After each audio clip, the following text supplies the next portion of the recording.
Happy Book Talk Tuesday. Welcome back and thanks for joining me today. So if you haven't been to our Book Talk Tuesdays before, I am Monica Wetzig. I'm a librarian in Conroe ISD at an intermediate school, so we have 5th and 6th graders. And I just talk about books every Tuesday that I know our 5th and 6th graders would like at my school, plus pretty much any junior high kid, probably starting from 4th grade. Even in high school, a lot of these kids will love these books in high school. So I just like sharing, and I'm glad you joined me, and welcome back if you have been with me. So I have been enjoying so many amazing audiobooks. I have had a lot of extra time to listen and read books, and I love being read to, y'all. I love it. And the audiobooks that I listen to are from the public library, and they all have people whose voices, their reading voices are fantastic. They just do an amazing job. Well, they get paid for it, so they should be doing a good job. Anyway, I want to tell you about some of the ones I've just recently been listening to. I've got them on my phone. I took pictures of them so I can share with you. I don't have the actual books right here. You'll notice I'm in the library today. It's so nice to be back in here. I love being surrounded by books. I love the smell of books. The only thing missing is kids. It's really much better when there are actually kids in here with the books. But soon, that will happen soon. Okay, so Nightbooks is the one I just finished. I think I finished it yesterday, actually. This is on the Lone Star list, and I think it might also be on the Bluebonnet list as well for Texas. So Nightbooks is about a boy who gets lured into a witch's house. It's actually in his apartment building. He gets lured in and trapped. He can't get out. And the only way that he can stay alive, pretty much, is by telling her scary stories. He has books of scary stories that he's been writing. He calls them his night books because he writes them at night.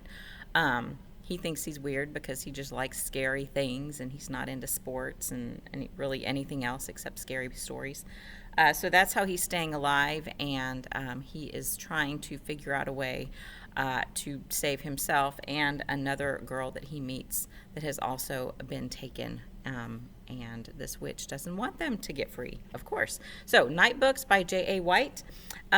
If you read a book and you love it, tell the author. Let them know that. I went online onto Twitter and let this author know that I love this book. A lot of them have Instagram, Facebook. I know a lot of kids don't have Facebook, but you can tell your parents. Ask your parents if they can get on their Facebook and say, my kid loves this book. They appreciate it and they love it, and I think we need to tell authors and illustrators more often how much we appreciate what they're doing for us, because I love them. I think they're like rock stars. Hold on, I lost my place. Okay, I think I told you last time that I started reading The School for Good and Evil. I don't think I had finished it. Maybe I did. I don't know. It was about the two kids from villages, like every certain number of years, one good and one evil kid get taken, just swooped up and taken. And then they are trained to be either a prince or princess or a witch or warlock. So in this one, it seems that these two best friends have gone in and been taken, but there obviously a mistake has been made.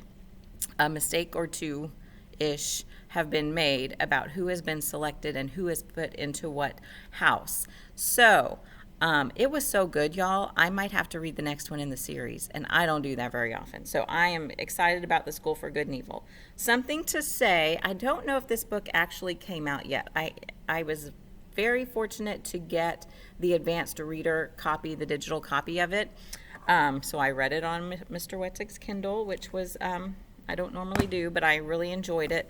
This author also wrote A Good Kind of Trouble, which we do have in the library. I haven't read that one yet, but I want to read it because I like the way she writes. So in Something to Say, Janae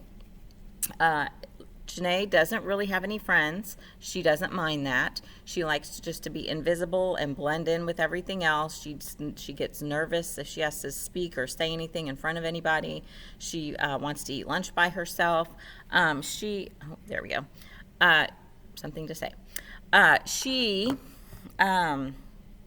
has a brother that is home from college. He was on a basketball scholarship, but he got injured, which she thinks is her fault. Her dad leaving them, she thinks is her fault. Something that happens with her grandfather, she thinks is her fault. She just takes she takes the blame for everything. She has a big family that has lots to say, but she has trouble speaking up, especially when she really needs to speak up.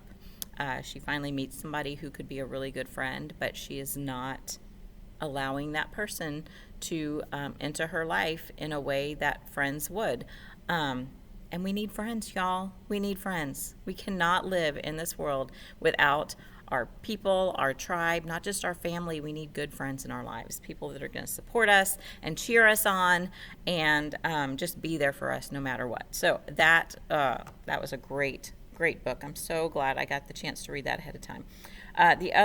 This one that I read is The Lovely and the Lost. This one is also, it's like glaring. There we go. That one is on the Lone Star list as well. It's by Jennifer Lynn Barnes. This one is fantastic. If you like survival books, this one's great. It's about a girl named Kira who was found in the woods by a lady named Katie and her rescue dogs. Katie ended up adopting Kira and welcoming her into her family. She has 2 other kids. Well, one other one. I can't remember if the other one was a sister or not. Anyway, Kira has a very hard time relating to people. She's she has a lot of things, working against her because she lived in the woods for so long. She's not used to people being around her. She doesn't want people to hug her. This whole communication thing with people is hard for her because she just didn't grow up with that. But they have the opportunity, or Kira has the opportunity to join a search and rescue team looking for a 6-year-old girl who is missing from her campsite. Kira has taken this very personally. She really, really wants to find this girl, and in the process of her helping find this little girl, she is reliving a lot of the things that happened when she was in the woods that she kind of hadn't really thought about in a while. And she's having a hard time. And then there are a lot of family secrets that pop up in the middle of this, and things about her and about her mom, her new adopted mom, are coming out that she didn't know, and she kind of feels betrayed because she didn't know a lot of these things. It was fantastic. So next time we chat, I'm going to talk to you about some of the Lone Star and Texas Bluebonnet books. Those are 2 lists that Texas librarians put together just of great books. Plus, we're going to talk about summer reading lists. Lots of people send out summer reading lists. These are great books to read during the summer, and kids feel like they have to read off the list. Sometimes teachers even say, you have to read a book off this list. I don't like that. I think during the summer, you guys should just be reading whatever books you want to read. Just enjoy your books. This is summer. Read fun things. Read things that all year long you don't have time to read because you have to read something else that your teacher said. So go find some great books. If you haven't gotten your public library card, go do that. Libraries are opening now. This is a great time. So if you are reading some great books, write that in the comments. I cannot wait to hear about it, and I can't wait to talk to you next week about some really, really awesome books that are going to be on a couple of lists. That already are on the list, and I'll tell you about them. You guys have a great day, and go read lots of books.